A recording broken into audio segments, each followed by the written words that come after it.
জয়গুরু পরম দয়াল শ্রী শ্রী ঠাকুরের একটি বাণী। সেই বাণী থেকে আমি যা বুঝেছি সেইটুকু আমি আপনাদের সঙ্গে শেয়ার করতে যাচ্ছি। পরম দয়াল শ্রী শ্রী ঠাকুর বলছেন, পিতা মাতা কিংবা গুরুজনে বউয়ের সেবা পেল না কেউ,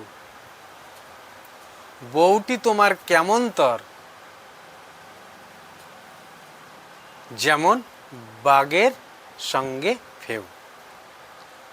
পিতা মাতা গুরুজনে বউর সেবা পেল না কেউ, বউটি তোমার কেমন তর, যেমন বাঘের পিছনে ফেউ।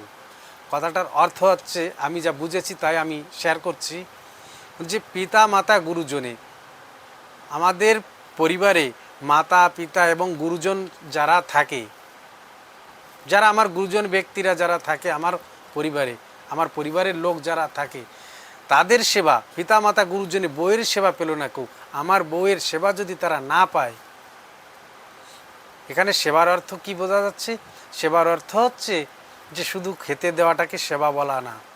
সেবার অর্থ হচ্ছে তাদের সঙ্গে ভালোবাসা, তাদের সঙ্গে প্রেম, তাদের সঙ্গে চলা বলা, সুন্দর করে চলা বলা, তাদের সঙ্গে আচার আচরণ সুন্দর করে চলা, বা তাদের সেবা যত্ন করা, তাদেরকে সম্মান দেওয়া, তাদের প্রতি শ্রদ্ধা ভক্তি রাখা, এইগুলোকেই সেবা বলা হয়।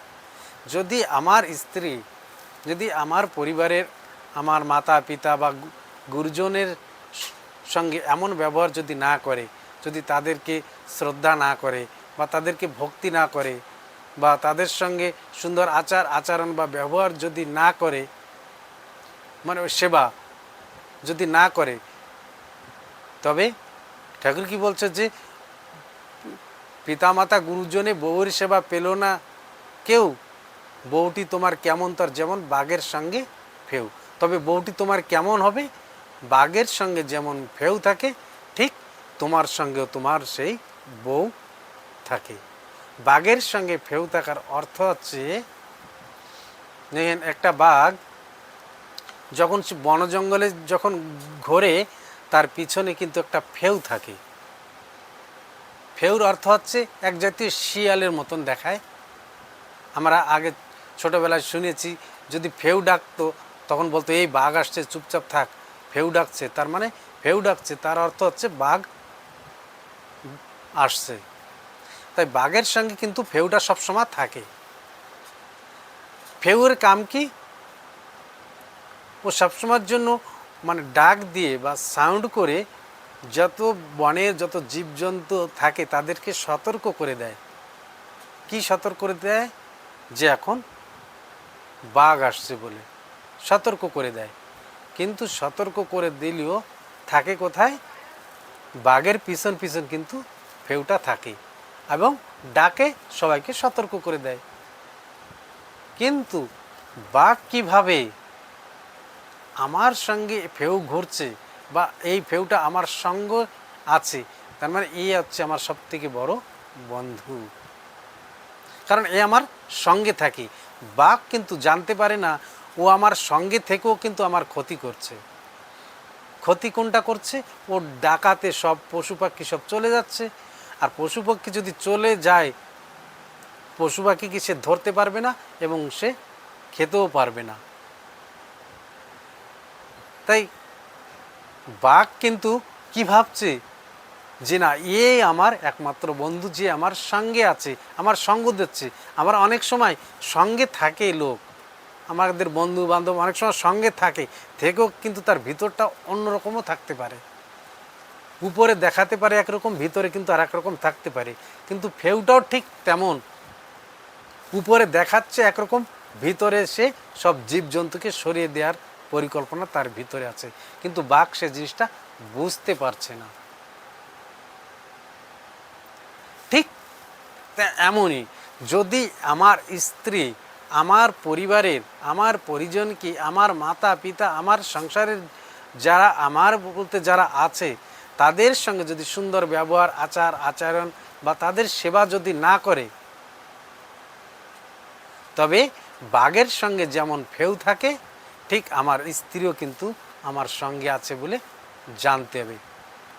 আমরা কিন্তু অনেক সময় বুঝতে পারি না, স্ত্রী হয়তো আমাদের অনেক ভালোবাসা দেখায় আর কি, অনেক ভালোবাসি, ও কিন্তু সত্যিকারের ভালোবাসে না। সত্যিকারের ভালোবাসা কখন হবে? যখন আমার পিতা মাতা, আমার গুরুজন বা আমার আত্মীয় স্বজনকে সে প্রেম করবে, ভালোবাসবে, ভক্তি করবে, শ্রদ্ধা করবে, তাদের সেবা করবে, সেইটাই হচ্ছে সত্যিকারের ভালোবাসা। আর তাদের প্রেম শ্রদ্ধা না করে আমাকে মানে বাসছি বলে যদি দেখায়, সত্যিকারের ভালোবাসা কিন্তু ওটা না। ওটাও কিন্তু সত্যি বাঘের সঙ্গে যেরকম ফেউ থাকে, ঠিক আমার সঙ্গে ওরকম বউ থাকে। ও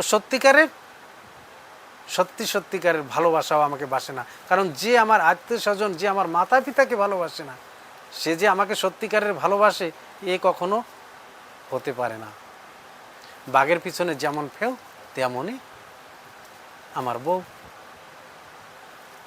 তাই সেই জন্য আমরা কি ভাবি যে না, বউ আমাকে এত ভালোবাসছে, যেমন বাঘটা কিন্তু বুঝতে পারছে না ওর সঙ্গে থেকে ওর ক্ষতি করছে, ঠিক আমার বউ কিন্তু আমার সঙ্গে থেকে আমার ক্ষতি করছে, আমিও বুঝতে পারছি না। কারণ তার প্রেমে, তার মায়ায় আমি অন্ধ হয়ে গেছি। সত্যি জিনিসটাকে আমি দেখতে পাচ্ছি না। সত্যি জিনিসটা কি, আমার মাতা পিতার সে সেবা করলো না, সে তবু আমার কাছে প্রিয় হয়ে গেল। এই জগতে যিনি আমাদের এনেছেন, যে মাতা পিতা আমাকে বড় করেছে, যে মাতা পিতা আমাকে সব কিছু দিয়েছে, নিজে খেয়ে না খেয়ে আমাকে এত বড় করে আমার ভবিষ্যৎ করে দিয়েছে, সেই মা বাবাকে।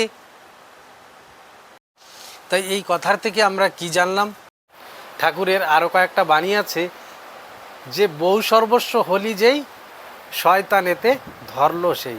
বউ সর্বস্ব যখন হয়ে গেলি, তখনই মনে করতে হবে তাকে শয়তানে ধরেছে। আবার বলছে, সাপ নিয়ে তুই খেলিস যদি ওরে বেদের ছেলে, মন্ত্র ওষুধ ঠিক রাখিস, নইলে মরবি ছোবল খেয়ে। যাক, আরও অন্য যে ঠাকুরের বাণী